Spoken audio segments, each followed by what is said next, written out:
स्थळी प्राप्त प्रसंगी कीर्तन रूपी सेवेसाठी घेतलेला अभंग, अक्षर ब्रह्म अलौकिक काव्य तत्परता, अलौकिक काव्य तत्परता, सामर्थ्यता प्राप्त संत वैराग्य श्री भूषण, ज्ञान्यांचे राजे साधकांचे मायबाप योग्यांची माऊली, मुक्त तेजोनिधी अलंकापूर निवासी माहुली महाविष्णू ज्ञानोबराय यांना सुद्धा प्रिय घोषणावत असणारे संत तथा हिंदवी स्वराज्य संस्थापक, हिंदू हृदय सम्राट छत्रपती शिवाजी महाराज यांचे धर्मगुरु आणि अखिल विश्वाला सुशोभित करणारे श्रीमंत संत जगद्गुरु तुकोबाराय यांचा 4 चरणाचा काय करा आणि काय करू नका असं उपदेशपर प्रकरणातील अभंग आपल्या सेवेकरता आयोजित करविला आहे. अभंग तुकोबनिषद का वैराग्य राग रसिक मुक्त तेजोनिधी भगवान श्री जगद्गुरु तुकोबार यांचा असून अभंगातील प्रतिपाद्य विषय आपल्या समोर प्रस्थापित करण्यापूर्वी पर्याय देणं इष्ट आणि तथा ते गरजेचं सुद्धा आहे. किम निमित्ताने तुम्ही आपण सर्वजणांच्या पवित्र पावन धर्म मंडपामध्ये, पवित्र पावन धर्म चौकामध्ये विराजित आहात.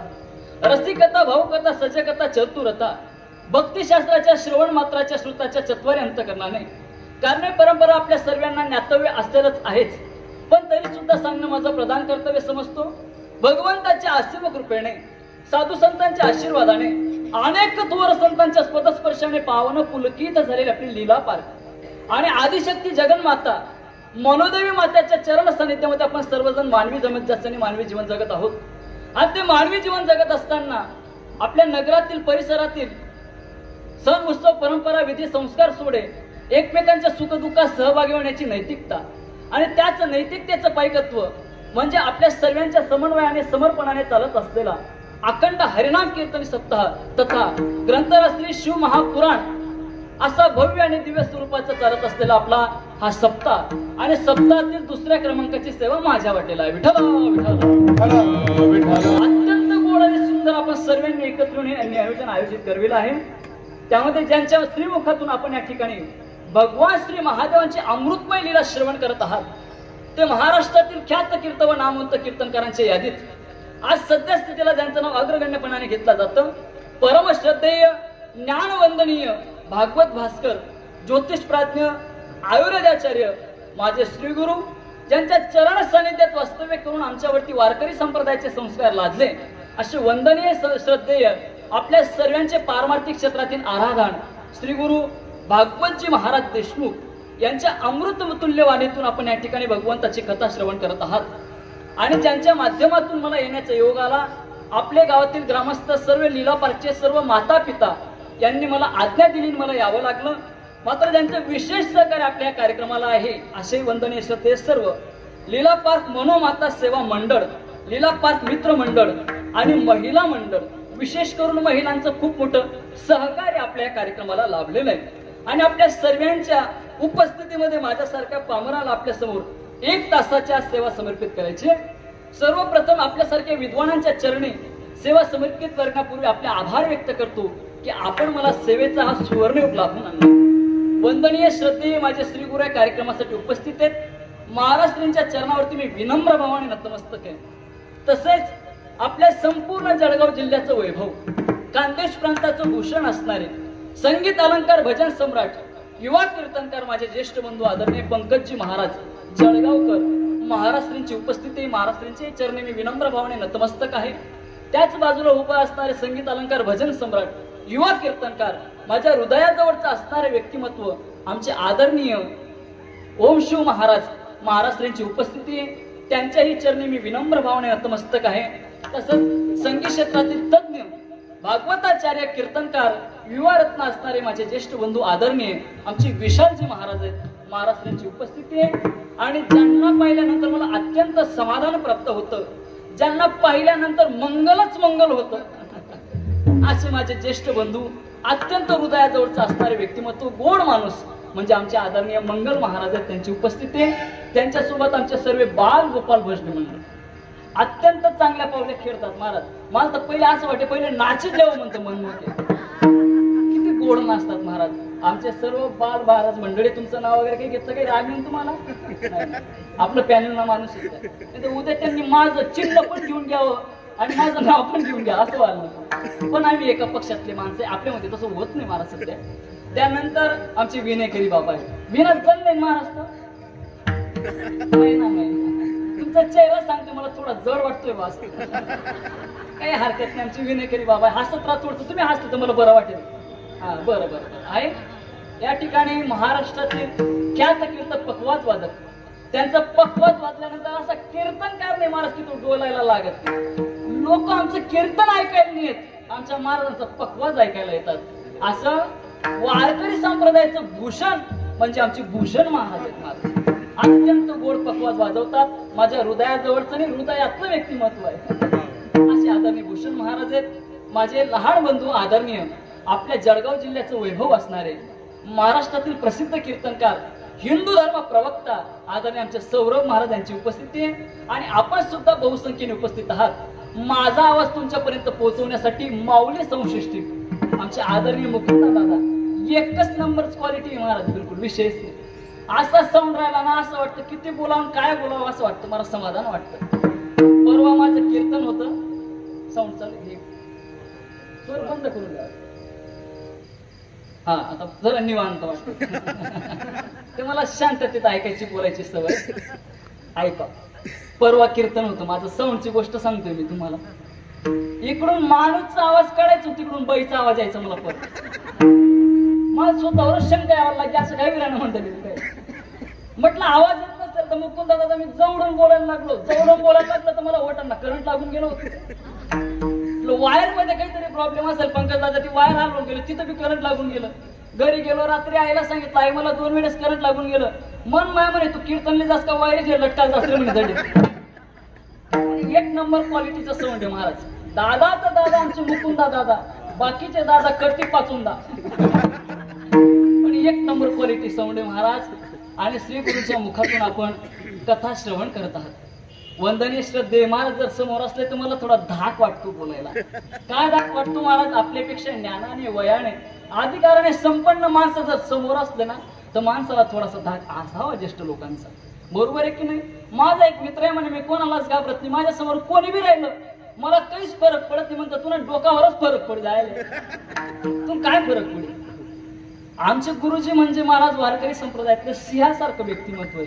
पण आवर्जून सांगतो, आदरात्मक भीती त्यांच्याबद्दल आहे, पण मी जास्त घाबरणार नाही. का सिंहाची भीती कुत्र्या कोल्ह्यांना असते महाराज, सिंहाची भीती सिंहाच्या छावाला कधीच नसते. 8-10 वर्ष झाले बापून एक गोष्ट आवडली, तुम्ही पहिली बी मनपासून टाळ्या वाजत नाही, आता बी मनपासून टाळ्या वाजा. जरा बरं वाटतं. तुम्ही टाळ्या वाजवला की माझं पावशेरभर रक्त वाढून जात. वाढायला पाहिजे अशी अपेक्षा आहे की नाही. वाजवत चला मग विठ्ठला.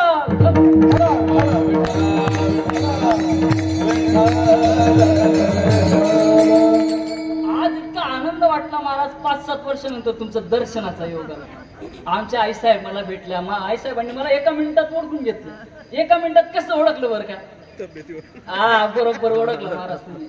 सर्व बदलून जातं महाराज, म्हटलं पॅटर्नच बदलत. काय करता आपला पॅटर्नच तसा आहे. आनंद एका मिनिटात आईसाहेबांनी सांगितलं महाराज सर्व बदललं पण तुमची तब्येत काही सुधारली. हा काय करतात महाराज, आता अपेक्षा भरपूर आहेत पण लोड वाढल्यामुळे ना आवरेज कमी होऊन गेला. आता पहिले पण आनंद आहे, मला खूप प्रसन्नतेचं वातावरण वाटलं. आपल्या दर्शनाची मला आस लागलेली होती महाराज. जळगाव मध्ये कीर्तन असलं की असं मन मोकळं होऊन जातं माणसाला. बाहेर गावाला आलेला तप्पा तुम्हाला पाहिल्यानंतर निघून जातो. असे प्रसन्न अंतःकरणाने बसलेले राहतात तुम्ही. कुठे कुठे कीर्तनाला जातो ते लोक असे बसतात की जसं माझ्या साखरपुड्याला येऊन बसलेले, असं गुंगायला लागत राहतात ते, गुंगायला लागत. पण आनंद आहे महाराज, प्रसन्न वातावरण आहे. मला विशेष आनंद आहे, मनोमातेचा सप्ताहाने आयोजित करणारे सुद्धा सर्व माता वर्ग आहे. महिला मंडळचा सप्ताह आहे. आणि आता सध्या तुमचं खूप मोठं वजन आहे संप्रदायामध्ये. का ती उपकार आहेत महाराज आमचे प्रदीप मिश्राजीचे. आल्यानंतर पहिलाच बदल पाहिला मी तिथे. म्हणतो महादेव आठी लागणार बरं. येतात की नाही रोज पाणी टाकायला, येत जा बरं. एक लोटा होऊन जातो वयामान नसतं उमजत नाही महाराज. पंकज महाराज पहिले काळ चांगला होता, आता पहिल्यासारखा राहिला नाही आमचा. तब्येत पहिल्यासारखी राहिली नाही. आता हात पाय काम नाही करत ओमशिव महाराज. पायाचे थर थर करतात, हाताचे थर थर करतात, मानाशी डुकू डुकू हलतोय. डोळ्यांना व्यवस्थित दिसत नाही माझं पहिल्यासारखं, आता लक्षात राहत नाही. काय करता? डोळ्यांचा प्रॉब्लेम जास्त मोठा आहे पंकज महाराज. मला 10, 20, 50, 100ची नोट दिसत नाही. 2000ची गुलाबी नोट डोळ्यात दिसते. मी काय करू? काय हा प्रॉब्लेम आहे. पण आता चालूच आहे, काही हरकत नाही. काय म्हटलो मी?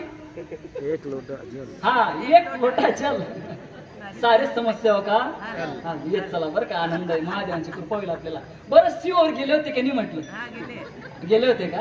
बरं. तुम्ही बाकीचे गाडी कर देऊ का? जातच नाही ना? बरं बरं. आनंद आहे, आनंद आहे. रेल्वेने गेली बरं झालं.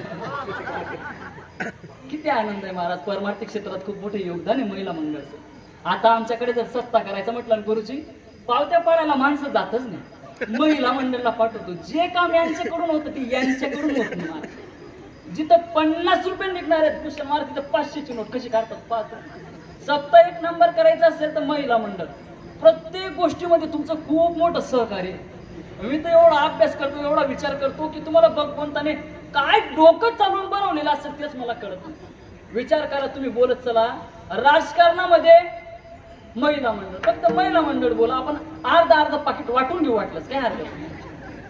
राजकारणामध्ये महिला मंडळ, धर्म कार्यामध्ये, संप्रदायामध्ये, सेवेमध्ये,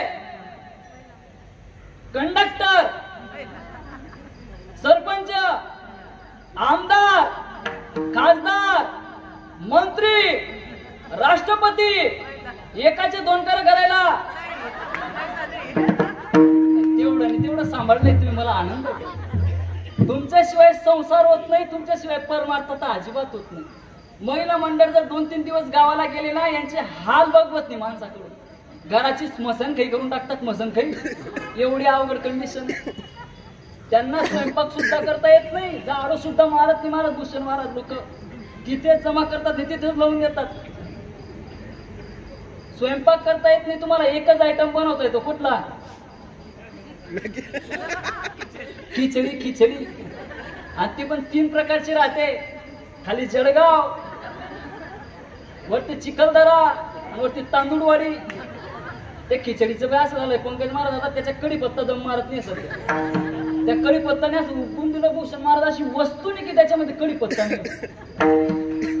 कुठली वस्तू असेल. परवा कीर्तनाला एका बाईने चहामध्ये कडीपत्ता उकडून आणला. चहामध्ये म्हटलं ताई चहामध्ये कडीपत्ता म्हणे महाराज चांगला लागतं. म्हटलं त्याचाच गाडा उकडून देते. अवघड कंडिशन. पण तुमचं मोठं योगदान आहे म्हणून मी माता वर्गाला पहिले विनम्र भावने नतमस्तक होतो महाराज. आपण सर्वांनी एकत्र आलात, एवढा भव्य दिव्य स्वरूपाचा सप्ताह आयोजित केला. म्हणून माता आपल्याला भरपूर आयुष्य देव. आणि आपला सप्ताहाचं मला वाटतं किती वर्ष आहे?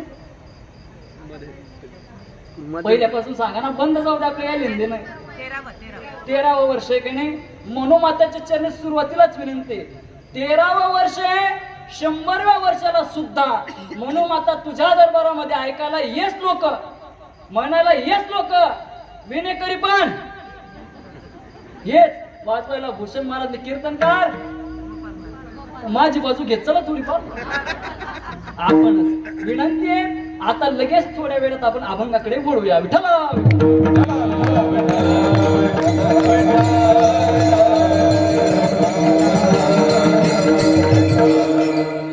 आपल्या हातात राहिलाय महाराज. जास्त नाही बरं का. 1 तासात थांबायचं. तसं 8 ते 10 टायमिंग आहे. पण आपल्या परिवारातले माणसं असल्यामुळे आपण थोडा वेळ जास्त लक्ष देऊ नये का. विश्ववंदनीय श्रीमंत संत जगद्गुरु तुकोबारांचा अभंग आहे. आणि अभंगाच्या माध्यमातून विश्वगुरु तुकोबाराय आपल्याला सांगतात काय करा आणि काय करू नका महाराज. प्रत्येक मनुष्य जन्माला आल्यानंतर त्याच्या अधिकाराला कार्य येतच. असं विश्वामध्ये प्राणी नाही की त्याचं काही कार्य नाही. विश्वामध्ये असं व्यक्ती नाही की त्याचं काही कार्य नाही. पण कार्य असं असावं, कर्म असं असावं की भविष्य काळात त्याच्यामुळे आपल्याला त्रास होईल. समाधानकारक जर आपलं कर्म असेल तर भविष्य काळामध्ये ते हसवणारं असतं. आणि आज जर कर्म वाईट असेल तर भविष्य काळामध्ये ते रडवणारं असतं. जसं आपलं कर्म असेल त्या पद्धतीने आपल्याला भोग भोगावे लागतात. त्याला नाईलाज आहे. साधं उदाहरण देतो. 1 मिनिटात मी पुढे चालतो ऐका. आपल्या प्रत्येकाच्या गॅलरीवरती एक टाकी महाराज. त्या टाकीमध्ये पाईपच्या साह्याने पाणी जात असतं. माझा पहिला प्रश्न आहे तुम्हाला. आपण मोटरचं बटन ऑन केलं की त्या टाकीमध्ये पाणी पोहोचतं. जे पाणी ज्या पद्धतीने जातं तसंच ते पाणी त्या टाकीमध्ये थांबतं आणि जसं पाणी त्या टाकीमध्ये असतं तसंच ते नळाद्वारे बाहेर सुद्धा येतं. लक्षपूर्वक ऐका म्हणजे कळेल. त्या टाकीत जाणारं पाणी जर अस्वच्छ असेल, घाण असेल, तर टाकीतलं पाणी कसं असेल? घाण असेल. आणि त्या टाकीतलं पाणी घाण असेल तर नळातून येणारं पाणी घाणच असेल. जसं आपल्या नळातून पाणी टाकीत जाणार आहे त्याच पद्धतीने पाणी बाहेर येणार आहे. म्हणून तुम्हाला जर असं वाटत असेल की टाकीतलं पाणी स्वच्छ असावं, आम्हाला वापरण्यासाठी पाणी स्वच्छ असावं, तर पाईप मधून जाणारं पाणी पहिले सर्वप्रथम स्वच्छ असलं पाहिजे. लक्ष देऊन ऐका म्हणजे तुम्हाला कळेल. जे पाईप मधून जे पाणी जातंय त्याला क्रियामान कर्म असं म्हणतात. टाकीमध्ये जे पाणी साचलेलं आहे त्याला संचित असं म्हणतात. आणि त्या टाकीच्या नळाद्वारे जे बाहेर पाणी येतंय त्याला प्रारब्ध असं म्हणतात. जर कर्मरूपी पाणी जर चांगलं नसेल तर संचित रूपी टाकीमध्ये चांगलं पाणी राहणार नाही. जर संचित रूपी टाकीमध्ये चांगलं पाणी नसेल तर नळाद्वारे चांगलं पाणी येणार नाही. जर प्रारब्ध नळारूपी तुम्हाला चांगलं कर्मफळ रूपी तुम्हाला पाणी प्राप्त करायचं असेल तर सर्वप्रथम तुमचं कर्मरूपी पाणी शुद्ध असलं पाहिजे. जसं कर्म असेल तसं तुम्हाला त्याची भोग भोगावे लागतात. आणि कर्माची रेषा ब्रह्मदिकांना सुद्धा चुकत नाही हे शास्त्राचं मत आहे. विठ्ठल विठ्ठल विठ्ठल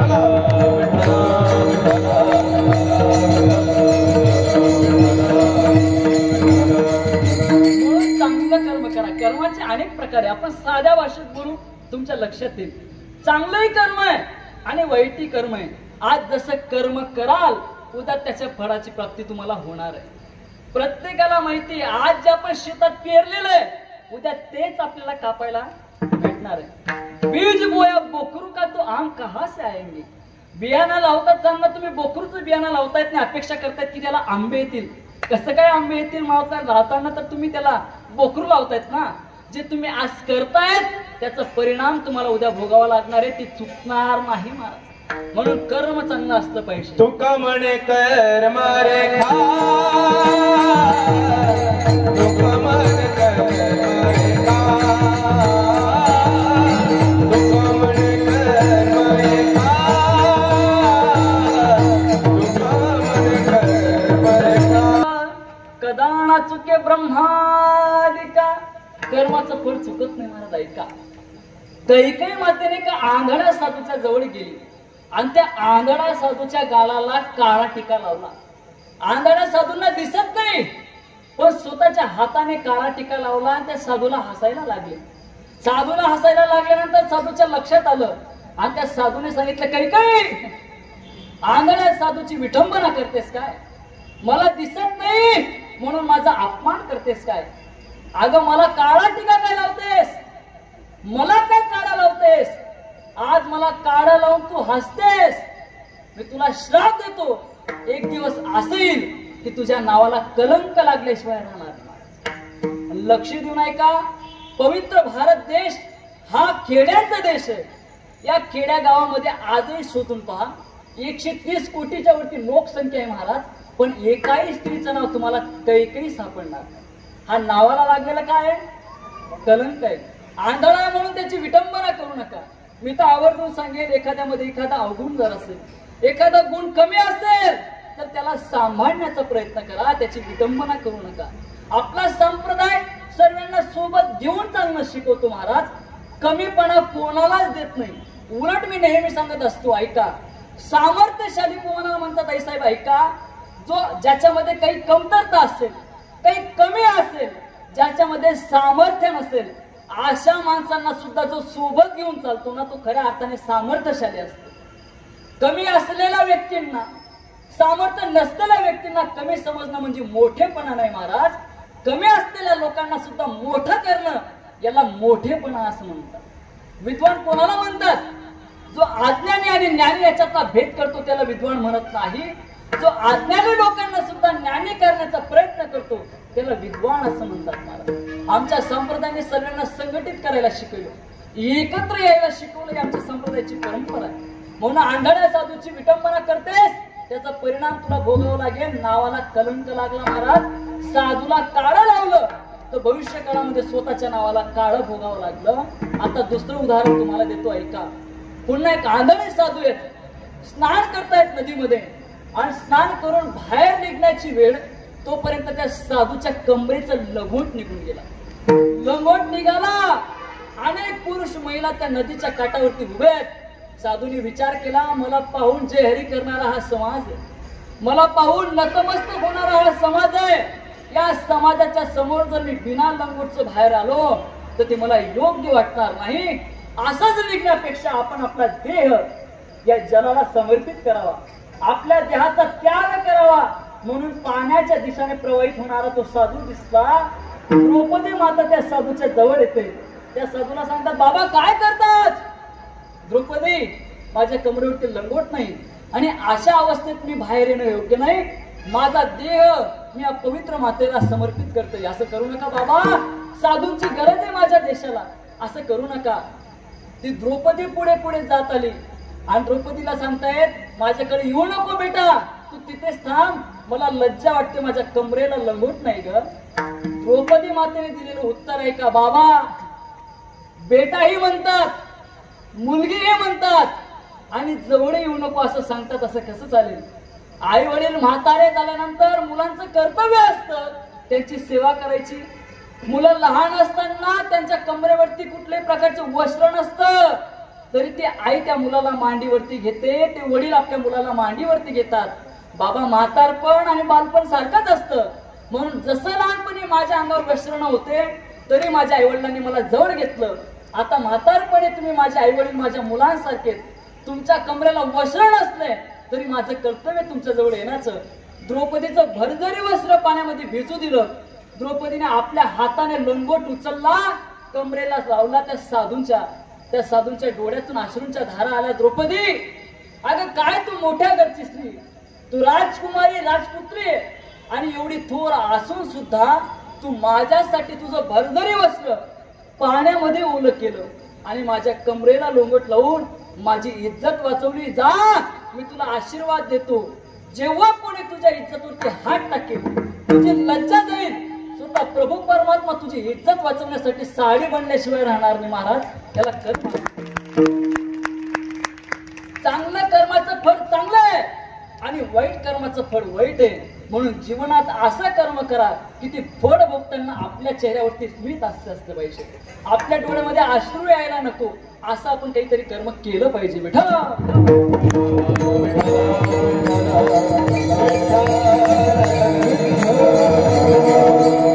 महाराज कळाला आम्हाला, आमचं कर्म नक्की चांगलं करू.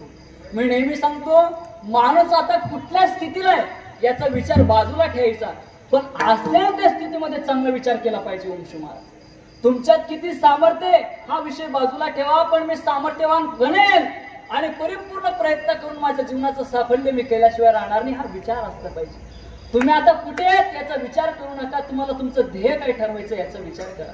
सांगतो, जर तुम्हाला माहिती जरी असेल की मी उद्या मरणार आहे, तरी माणसाचे विचार एवढे श्रेष्ठ असले पाहिजे की मी अजून 100 वर्ष जगेल आणि धर्म कार्य करेल. असे विचार तुमचे असले तरी जीवन सार्थक होतं, अन्यथा होत नाही.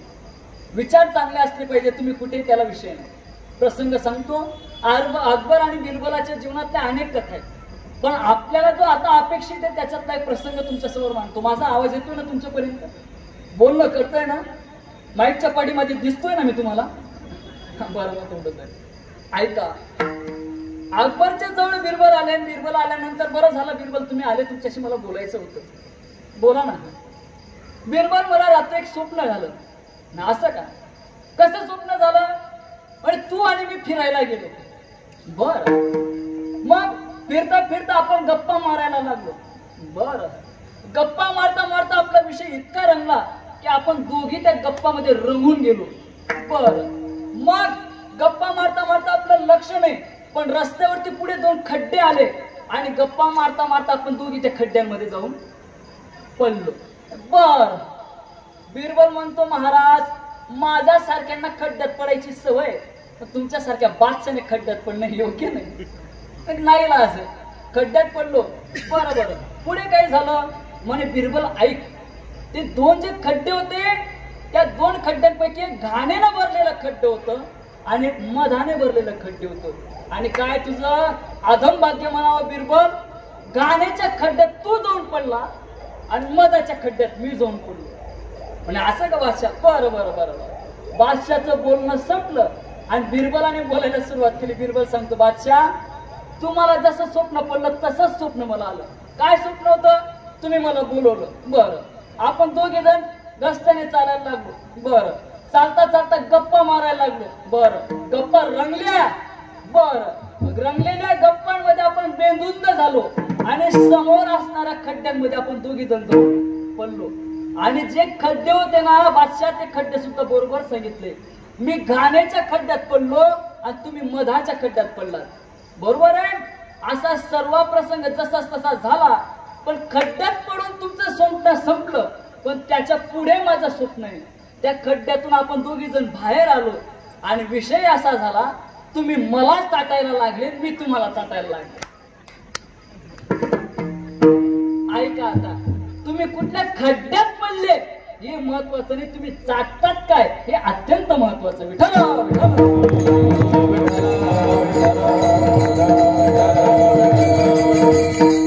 अशा परिस्थितीमध्ये आपण काय करू शकतो हा विचार अंतःकरणात आला पाहिजे. माणसाचे ध्येय मोठे असले पाहिजे. ध्येय म्हणजे टार्गेट मोठं असलं पाहिजे. टार्गेट कसं? मुलगा जर तुमच्या जवळ आला तर मुलाला सांगायचं, अरे 10वीचे पेपर झाले, किती टक्के पडतील? तो म्हणे 35 पडेल.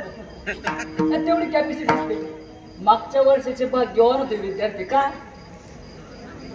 बरोबर ओळखलं तुम्ही. कोरोनामुळे 10वी 12वी निघून गेले. या वर्षाचे विद्यार्थी, बाकी सर्व लोक कोरोनाला कंटाळले, पण ते विद्यार्थी म्हणत होते महाराज महादेवाच्या कृपेने पेपर पुरता का असे ना पण यायला पाहिजे. पण 35 पडेल. नाही नाही, मुलाला सांगताना सांगायचं 80% पाडायला पाहिजे. किती? 80%ची अपेक्षा केली तेव्हा कमीत कमी तो भूषण महाराज 60% पर्यंत पोहोचतो.